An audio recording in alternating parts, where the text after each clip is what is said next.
సంతోషం, మిమ్మల్ని అందరినీ గమనిస్తూ ఉన్నాను. కృప మనందరికీ తోడై ఉండును గాక. మీ అందరి కొరకు చిన్న ప్రార్థన చేస్తాను. పరిశుద్ధ తండ్రి, ఇదిగో నా ఎదుట నీ సన్నిధిలో ఉన్నటువంటి బిడ్డలందరినీ బట్టి ప్రార్థన చేస్తున్నాను. నానావిధ బాధలతో, సమస్యలతో, వేదనలతో, ఇరుకులతో, ఇబ్బందులతో, అప్పులతో, ఎన్ని రకాల కలతలతో, సమస్యలతో నలుగుతున్నారు.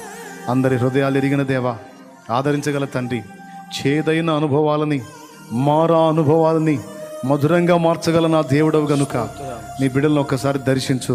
వారు ఎదుర్కొంటున్న చేదైన పరిస్థితులను తొలగించి ఇవన్నీ మధురమైన సాక్ష్యాలుగా మారడానికి సహాయం వచ్చి నీ బిడ్డలకు నిరంతరం నీ కాపుదల ఉంచు, నీ భద్రత ఉంచు.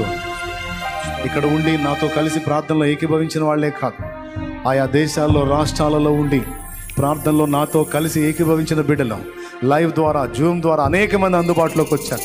వారందరి జీవితాలని చేతికి అప్పగిస్తున్నా. అన్ని శాఖల్లోంచి, అన్ని డిపార్ట్మెంట్స్లోంచి నా ప్రభువా నీ బిడ్డలు అందుబాటులోకి వచ్చారు నాయన. వారిని జ్ఞాపకం చేసుకో. సైనికులు సైతం ఆదివారం నా ప్రభువా నీ సన్నిధిలో వాక్యం వింటూ ఉన్నారు. వారిని నీ కాపుదలకు తీసుకో. ఆ దేశ భద్రత కొరకు వారు తమ ప్రాణాలను నాయన పణంగా పెట్టడానికి సిద్ధమై బోర్డర్లో నా ప్రభువా మా కోసం ప్రయాసపడుతున్నారు. మా సైనికులను, మా సహోదరులను దీవించు.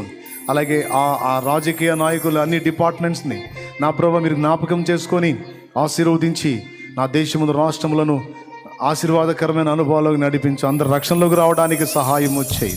సాతాను శోధనలు, దురాత్మల క్రియలు బంధించి దూరపరచు. పరిశుద్ధాత్మ నీ కార్యాలు భూమి మీద మా జీవితాలు విరివిగా జరగనివు. బిడ్డలు తిరుగు ప్రయాణాలు తోడై ఉండి విశ్వాసంతో వారు తెచ్చిన నూనె రాసుకొని ప్రార్థించుకుంటుండగా స్వస్థతలు చేకూర్చు. ఎదుటి వాళ్ళకి అది రాసి ప్రార్థించినప్పుడు విడుదల దయచేయి. స్తుతి, మహిమ, ఘనత నీకే చెల్లిస్తూ యేసు నామములో ప్రార్థిస్తున్నాం తండ్రి.